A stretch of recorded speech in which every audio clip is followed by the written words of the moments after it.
প্ৰদান কৰা হ'ল মুক্তিযোদ্ধা পেঞ্চনাৰ ৰঘুনাথ চাহু সোঁৱৰণী বঁটা। উচ্চতৰ মাধ্যমিক শাখাৰ সৰ্বোচ্চ নম্বৰ প্ৰাপক পালকি বৰাক নগদ 10,000 টকা আৰু বিশিষ্ট সমাজসেৱক কোষেশ্বৰ বৰাক নগদ 5,000 টকা প্ৰদান কৰা হয়। বিগত মাহত 7 মে বৃহস্পতিবাৰে কোঁৱৰপুৰ উচ্চতৰ মাধ্যমিক বিদ্যালয়ত মুক্তিযোদ্ধা ৰঘুনাথ চাহু সোঁৱৰণী বঁটা প্ৰদান অনুষ্ঠান অনুষ্ঠিত হয়। সভাত সভাপতিত্ব কৰে বিদ্যালয়খনৰ প্ৰাক্তন অধ্যক্ষ দীপ্তিময়ী বুঢ়াগোহাঁই গগৈয়ে।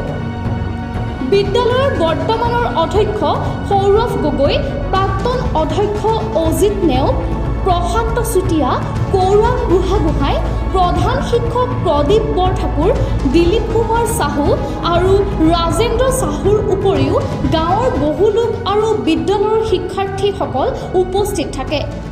সভাৰ উদ্দেশ্য ব্যাখ্যা কৰে প্ৰদীপ বৰঠাকুৰে।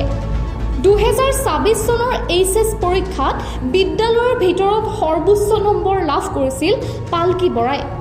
দুয়োগৰাকী বঁটা প্ৰাপকক আৰ্থিক অনুদানৰ লগতে একোখনকৈ মানপত্ৰ আৰু গামোচা প্ৰদান কৰা হয়।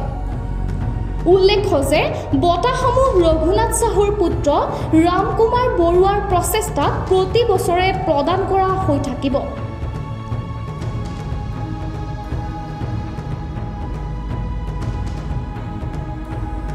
News desk report, news 7 Assam daily.